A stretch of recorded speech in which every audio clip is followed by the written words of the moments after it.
Directed by Roger Gosnell, it stars Dennis Quaid and Rene Russo and was released on November 23, 2005. It is a remake of the 1968 film of the same name, which starred Lucille Ball and Henry Fonda. The film was produced by Metro-Goldwyn-Mayer and Nickelodeon Movies, and was distributed by Paramount Pictures and Columbia Pictures. Plot: high school sweethearts Frank Beardsley and Helen North are reunited when Frank and his family move back to his hometown of New London, Connecticut. After unexpectedly encountering each other at a restaurant while on separate dates, they run into each other again at their 30-year class reunion. Instantly rekindling their old sparks, the two quickly decide to marry in a private ceremony. They are quite aware of the fact that Frank already has 8 children from his first marriage, and Helen has 10 from hers.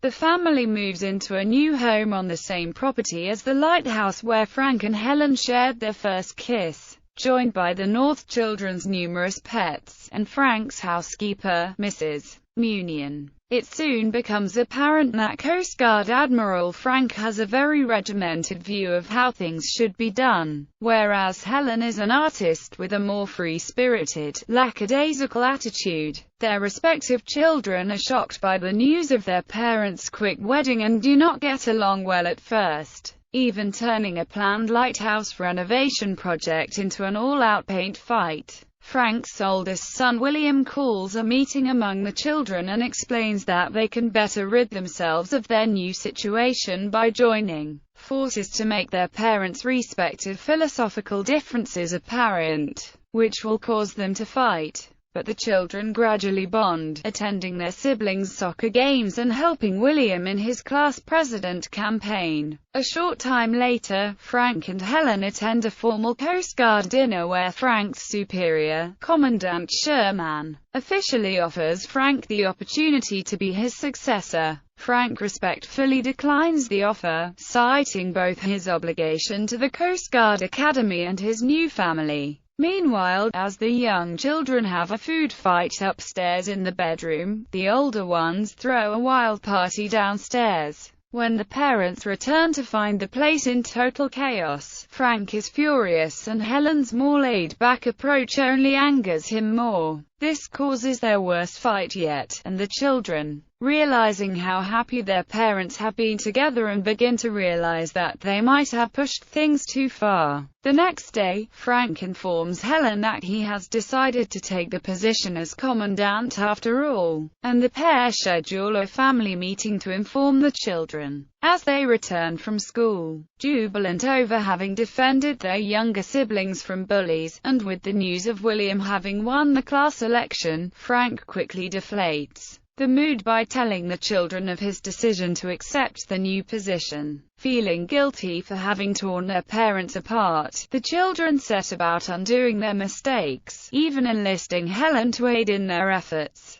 Together, the older children launch the family's boat in an effort to catch Frank, but he is convinced that Helen no longer wants to be with him, until he sees her turn on the lighthouse spotlight. Successfully reunited, the pair tie the knot once again, this time with the rest of the family involved. Cast: Dennis Quaid as Rear Admiral Frank Beardsley, Rene Russo as Helen White North. Release. Promotion: Quaid and some of the child actors appeared on the November 22, 2005 episode of the Dr. Phil Show to promote the movie. Box office: Yours, Mine and Ours opened at number 3, with an opening weekend of $17,461,108 in the U.S. Its final North American box office was $53,412,862, and its international box office was $18,615,890, earning a combined total of $72,028,752, well above its $45 million production budget. Critical reception: Yours, Mine and Ours was critically panned by film critics. Rotten Tomatoes gives the film a score of 6% based on 106 reviews. Metacritic gives the film an average score of 38%, based on 25 reviews. Roger Ebert gave the film 1.5 out of 4 stars and deemed it inferior to the 1968 version. Despite negative response from several critics, Joe Layden of Variety gave the film positive feedback, calling it generally pleasant, family-friendly fare. Soundtrack. Hawk Nelson performed a song featuring Drake Bell, entitled Bring 'Em Out, as the film's main theme song. The group itself performs during the party sequence. Home media. Paramount Home Entertainment and Sony Pictures Home Entertainment released the film on VHS on February 28, 2006, which would be the last Nickelodeon movie's title to be issued in VHS format. A special collector's edition of the film was released on DVD the same date and included such special features as deleted scenes, audio commentary, theatrical trailers, and behind-the-scenes documentaries.